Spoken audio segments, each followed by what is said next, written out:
Hi, Team Adelaide members. Thank you so much for volunteering with us this season. We're so excited to have you. My name is Erin Gorup, and I've been emailing you a whole lot about Team Adelaide.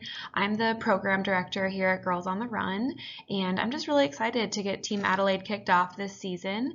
And so this is just a brief training just to get you caught up to speed with important season dates, a little bit more information about your role as a member of Team Adelaide, and we'll also just dive into what to expect at a Girls on the Run practice. So a little bit more about today.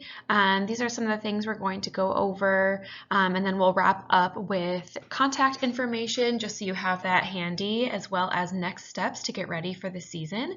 We can't believe the season starts Monday already, but don't worry, your visits won't start until a little bit later in March, so there's plenty of time to get organized and ask questions.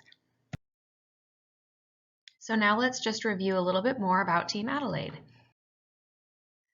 So as you can see here, there are many things that we ask that Team Adelaide members do. Team Adelaide really is such a vital part of Girls on the Run. We've seen it be super successful with other councils across the country, and Girls on the Run Puget Sound used to do a similar program called Pacers. And so we're trying to bring Pacers back and rebrand it as Team Adelaide and just make the program a little bit more formal. So Team Adelaide members are going to be helping us by supporting our teams and supporting our coaches through site visits. We might ask that you bring some materials with you for a site visit if needed, and we'll be in touch about that. We'll ask you to complete an online site visit form right away after your visit, no later than 1 week after your visit. We ask that you visit a minimum of 4 sites in your area. We've already emailed you about those sites, and if you realize that some of those sites might not work out for you, just let me know sometime next week. And we also ask that you just let us know right away if there are any issues or questions from coaches at your sites. With you being there as boots on the ground, it's super helpful for you to investigate and ask coaches how things are going. And sometimes coaches might ask you questions that you're really not sure how to answer them, and that's totally fine. You can just email me or email another staff member with those questions, and we can be sure to follow up with the coaches directly. Here's a little bit more about the season timeline. So as I mentioned, next Monday, March 2nd, the season begins. And then we ask that Team Adelaide can start visiting sites starting the next Monday, March 9th, but you don't have to start that week. We just ask that you fit in your 4 visits sometime between March 9th and May 1st. So ideally, we won't be visiting sites after May 1st just because it's towards the end of the season and they're doing some more unique practices such as a community impact service project, the practice 5K, things like that. One important note is that in early to mid-April, our public school districts are on spring break. And so you'll want to be really careful with making sure you check the school calendar before you schedule a visit. I would just hate for you to schedule something and then show up and the team is not practicing, because teams do not practice during spring break. Finally, the Girls on the Run 5K is on May 17th. It's a Sunday, and that's at Renton Memorial Stadium. We would absolutely love if you joined us for the 5K. You can either come as a volunteer or you could come as a runner or walker. And if you do come as a runner or walker, we will definitely waive your fee to participate. If you would like to volunteer, that would also be great. You could even bring a partner or friends and volunteer with us on 5K day. So I'll provide more information about that a little closer to the 5K, but just be sure to mark your calendar. And then finally, all of our teams wrap up with one final practice the week of May 18th, and that is their team party. So let's talk a little bit more about the volunteers that you might encounter while you do a site visit. These are the 3 different volunteers that we have at practices and that support our teams. So coaches, this is the main role, the main folks that you're going to be supporting.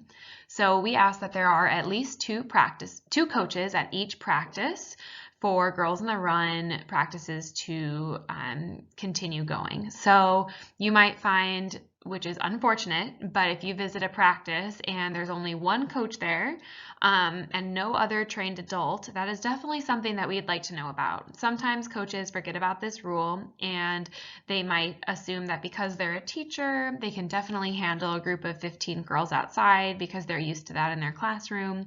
But even though they're fully capable maybe of handling a group outside just as one coach, it is just our policy and we really need to make sure we stick to that.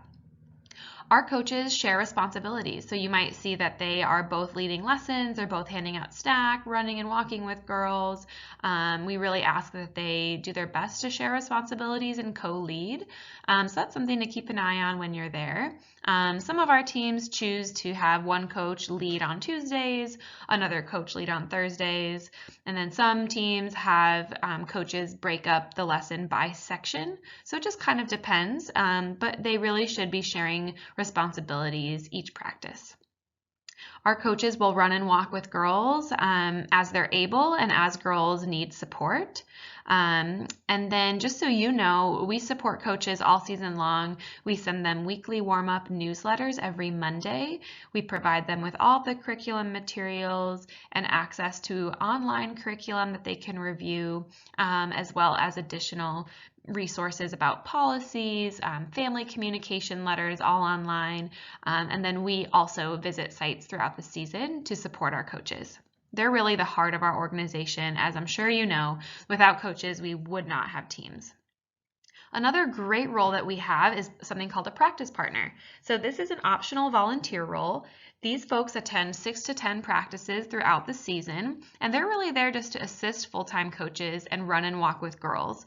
So they can help pass out activity sheets, help with behavior management, be an extra set of eyes while girls are running. They might even participate in more activities than the coaches. And this is a really fun role for folks to be involved with a little bit less time commitment and responsibility, but still act as a great support for our teams. So you might notice that there are some practice partners there when you visit. Finally, site liaisons are one other role we have. These folks organize all of the back-end logistics in the summer and fall leading up to the spring season. These people are usually not at practices unless they are also acting as a coach, which many of our site liaisons do both roles, which is amazing. But sometimes site liaisons might come to observe or just help out here and there. So if you do encounter a site liaison at practice, that is totally fine, and we would love for them to visit. So that's just one other role that is at Girls in the Run practice sometimes, but also supporting teams all year long. So now let's touch on a little bit more about how to build a positive, inclusive environment for Girls in the Run practices. Something that is really important for us to be sure that all of our coaches and volunteers know is that Girls on the Run girls are coming from a wide variety of backgrounds, wide variety of education situations, religious backgrounds, languages spoken at home, different abilities. And this is something that we really teach our coaches and remind them just to keep this in mind as they work with the young girls in our community. And so this is something we just want to remind you about as well, that Girls in the Run girls have so much going on in their lives, just like all of us do. And Girls in the Run is really just a small blip of their whole story. And so whenever coaches might run into challenging relationships or behavior concerns, we ask that they always remember context and where girls might be coming from and to get to know them a bit and try to understand their background and empathize with them with situations they might be going through before handling behavior challenges. So I bring up behavior challenges and behavior management just because when you are at a site, you might notice that girls are struggling or coaches are working with girls to address positive behavior management strategies. And so these are some of the best practices that we have recommended to our go-to coaches. And so we wanted to share these with you so that you're aware of what we have shared with coaches. So some of these best practices are outlined here, and you can read those while I chat. But we just tell coaches that it is super important to be positive and also to remember where you're coming from as a coach. Your experience might be completely different from this girl's. It could be hard to relate. Checking your own level of stress is something that is super important as a leader to do. And also that us as Goder staff and Team Adelaide are here to support them. So if they are struggling with positive behavior management strategies and are hitting a wall, not sure how to help a girl that's not feeling like she's included, struggling with participation, whatever it might be, we are definitely here for them. So as you visit sites, if you happen to notice that there are behavior issues, either that you're witnessing or if a coach is chatting with you about past behavior issues, please try to remember some of these best practices that we've taught them and reminded them about, but also offer your own advice. You all have a lot of experience working with youth, whether it's through Girls on the Run or through your own experiences. So please feel free to provide advice that you feel is appropriate, and then also let Goder staff know if there are some concerns that we should know about and things that we can follow up with the coach about. Another important thing that we like to talk to coaches about is just ways to provide an inclusive environment for the girls on their team. And so there are many ways that coaches can do this and will do this, but these are some of the best practices that we shared with coaches at coach training. So one big one is just making sure that coaches do have great expectations and routines set for their team, because having that will provide girls with a sense of belonging and trust in that their environment is safe and set up well for them to succeed. Another one is just, providing freedom of choice for girls so they feel like they really are included in this team and the decisions that are being made. So a small thing that a coach could do is allow a girl to lead warm-ups for that day, and that could provide that girl some freedom of choice, for example.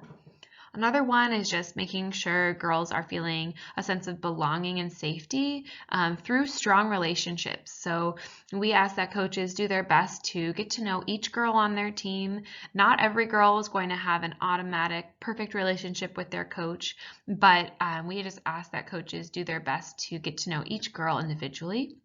And then, like we mentioned before, addressing behavior concerns is important. We don't want behavior concerns to go unaddressed, but doing so in a positive way is crucial. And if coaches are struggling with that, again, please offer support as you find appropriate and let staff know how we can support them. And we like to remind coaches that all Girls on the Run teams work differently, and each girl interacts and engages with Girls on the Run in a different way. So just to keep that in mind and be flexible. Finally, this year we're really excited to be able to offer curriculum adaptations for girls that might have a sensory, intellectual, or physical disability. And so coaches know about this and actually have resources in their coach guide. It's a small booklet that we gave them at coach training.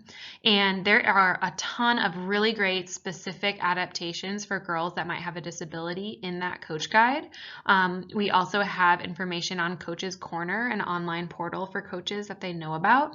So if you happen to notice that a girl does have a disability when you're there, we would love to know about that as well, because we might not know. And we'd love to make sure that coaches are utilizing our adaptable curriculum and utilizing the resources we have for them. So please let us know if you do notice this at one of the site visits, just so we can be sure that those teams and the girl are supported.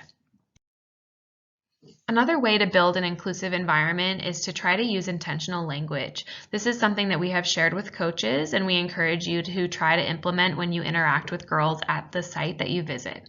So on the left, you can see a purple column that encourages you, or that reminds you of what you might say, but instead of saying those things, try to say a more general term. So for example,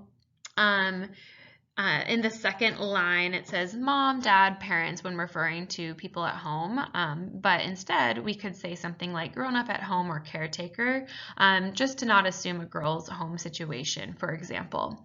So you can see some of the other examples here about how to be intentional with language and just to be cognizant of different backgrounds for all of our girls and different life and home situations.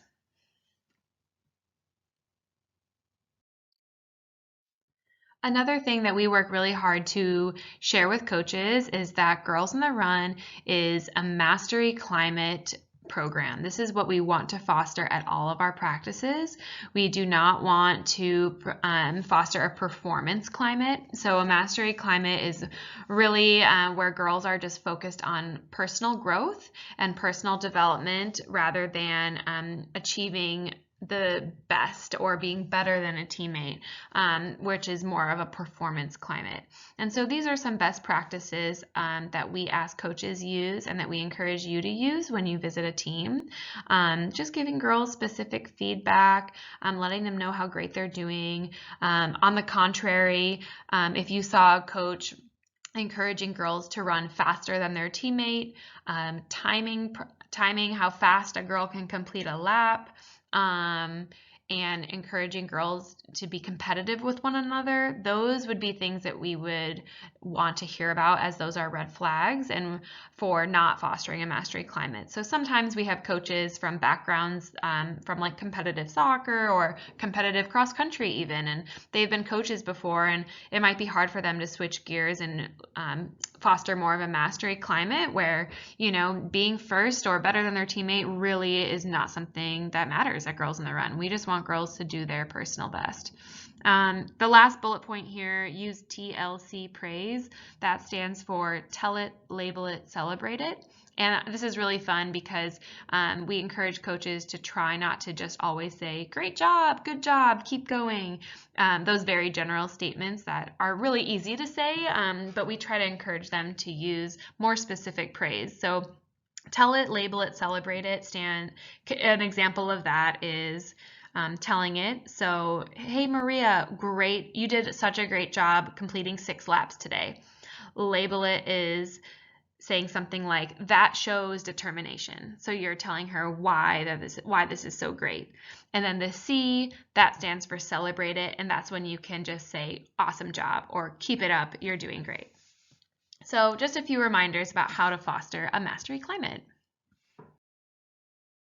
Okay, now we're just going to move on to talk a little bit more about site visits and what you can expect when you visit a Girls on the Run team. So here's an outline of what a Girls on the Run practice looks like. These are the different sections of a lesson: getting on board, stretch and strengthening, warm up, workout, and then processing and wrap up. The time allotments here are estimated. It kind of depends on the lesson. Generally, this is the flow of the lesson and the general timing for it as well. So getting on board is usually done inside or in an undercover space outside. This is when girls are really getting to know what the main idea of the lesson is going to be for the day, whether it's bullying, positive body image, friendship. This is where they do some discussion and writing and a brief activity.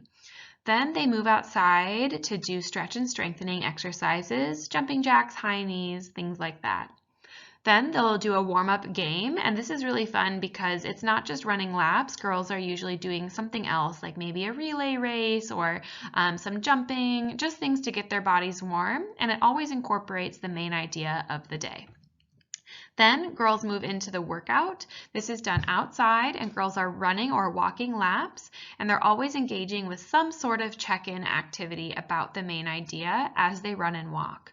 And so this is a great time to keep an eye on the team you're visiting, making sure girls are running in a safe environment, that girls aren't, trying to climb a fence and run away, which has actually happened before, or girls aren't, spending a lot of time looking at the grass and not focusing on moving forward. Things like that are important to keep an eye on when you're visiting teams, and thinking of ways to encourage coaches to engage those girls that might be kind of astray during the workout is important. But generally, the workout is a ton of fun and girls love it. And again, this is just when girls are encouraged to do their personal best. So for some girls, their personal best is walking the whole time, and that is totally fine. And as a visitor, you won't know what girls are doing their personal best by just looking at them. So that's important to ask a coach, like, hey, that girl's walking. Is that normal for her? Does she need encouragement? Questions like that are totally fine. But yeah, just keeping an eye on making sure a mastery climate is being fostered during the workout is very important. And then finally, teams wrap up with a processing and wrap up section. There's some discussion, stretching, and then a team cheer at the end. Sometimes this section can be cut a little bit short. Oftentimes teams might run out of time to do this, but we have really stressed that this section is very important and we really want coaches to be able to fit it in. So if you notice a team is running behind, it's totally okay to cut a few minutes of the workout to ensure there's time to do a proper wrap up of the day's lesson. So as Team Adelaide, as a reminder, you'll be visiting 4 different sites throughout the season. If you would like to visit more sites, that is also an option and we're totally open to that. So if you'd like to visit a couple more, just let us know and we can assign you a few more sites to visit. But the objectives of a site visit really are just to increase our presence. We really want to support our volunteers and get to as many sites as we can throughout the season. With a program staff of only 4, you're really helping us out and helping us support our coaches on the ground. Other objectives are to answer questions, offer assistance and advice, informally assess our program quality. So we're going to have a site visit form for you to fill out after you visit with a site. And it's just going to ask if you saw our top priority items like are girls safe, are girls engaged, are coaches prepared? And then there'll be opportunity for you to write questions and some other anecdotes that you see.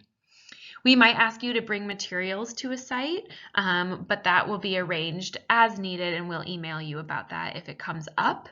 And then another objective is really just to help us address issues and concerns. Oftentimes we don't know things might need extra attention until we're there in person. And so having you there is super helpful and we just love to hear about any issues or concerns right away so we can help address them. Here are some tips for a successful site visit. We ask that you email the coaches of the site you're going to visit around 1 week before the planned visit. We have a template for you that you can edit and use for the email. We have found it to be super helpful if you ask for at least one coach's cell phone number because if you're running late due to traffic, which happens often, or if you can't find them when you get to the school, having a cell phone number is really, really important. I've had to text or call people like, hey, where are you? Like, I can't find you. Sometimes teams like to move outside earlier than expected if it's sunny out, for example, because they just want to take advantage of the beautiful weather. So just getting a cell phone ahead of time is key. And then, so if you set up that visit 1 week before, get your cell phone number from a coach, the next step would be just to send a quick reminder to the coaches the day of the visit, or even just the night before is totally fine. Just a quick reminder to them so they expect you. We would love if you wore Girls on the Run gear when you visit, so just a t-shirt, a hat, anything you have is totally fine. If you do not have Girls on the Run gear or would like something new, please email me. I would love to pick out a new piece of merch for you and mail it to you. But if you have enough, that's totally fine. Any t-shirt or hat you have is great. And then, of course, when you're there, introduce yourself to all the coaches, remind them of your role as Team Adelaide and that you're a volunteer helping staff visit sites. Please try to unplug and not be on your phone as much as possible. Ask questions to the coaches. How are things going? Do you have any concerns? Tell me more about this girl. What is your favorite part so far about Girls on the Run? What is your biggest challenge? Any questions that you can think of are great. We would love if you got into conversation with the coaches, especially during the workout. It's easy to chat with coaches because there's some more downtime. And if you need help thinking of good questions to ask, please let me know. And then just offer support. You all are very experienced with youth development and after-school programming, so don't be afraid to offer advice and support to the coaches. And if you'd like to run and walk with girls, that is also okay. Just please feel free to plug yourself in and offer assistance and advice to the coaches, of course, in a respectful way so that they don't feel bombarded. But yeah, that is your role, to please offer support and advice. And then after your visit, maybe the next day or two, it would be great if you sent a quick thank you email, just letting them know that you appreciated their time and allowing you to come and visit. All right, we're almost wrapped up here. So now I just wanted to make sure you had all of our contact information on hand if you need. So again, my name's Erin. That is my email there. I've been emailing you a lot already. But these are our other program staff members. Sarah is our program manager. She manages North King County. Izzy is our program coordinator and she manages Seattle. And Noelle is our South King County program coordinator who manages all of our South King sites. And I forgot to mention, I manage East King County and any community-based sites. So any sites that don't take place at a school. So if you have one of those as a site visit, I'd be your main go-to.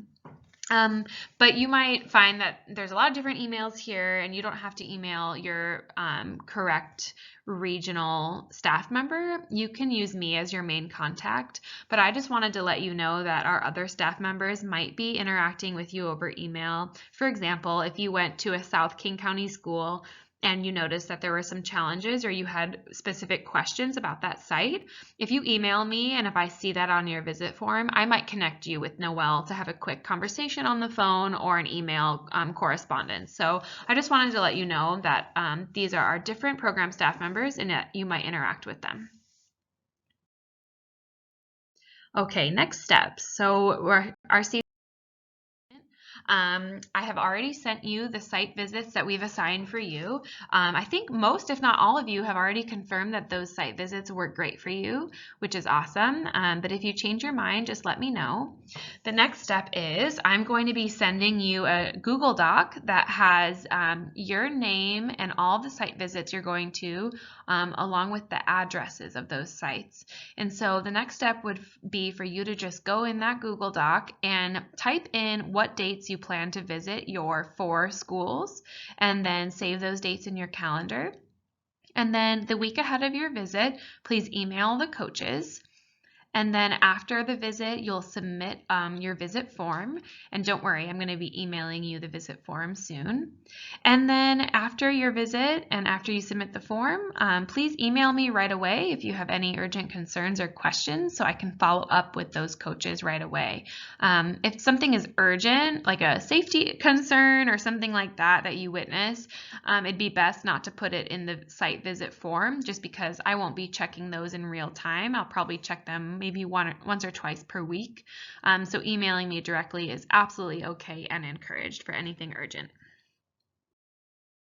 Okay, well, that wraps up your Team Adelaide training. Again, we thank you so much for joining us this season as a Team Adelaide member. We're really excited to kick off this program, and we really feel like you're going to have such a big impact in helping us support our coaches and support our girls in having a wonderful season.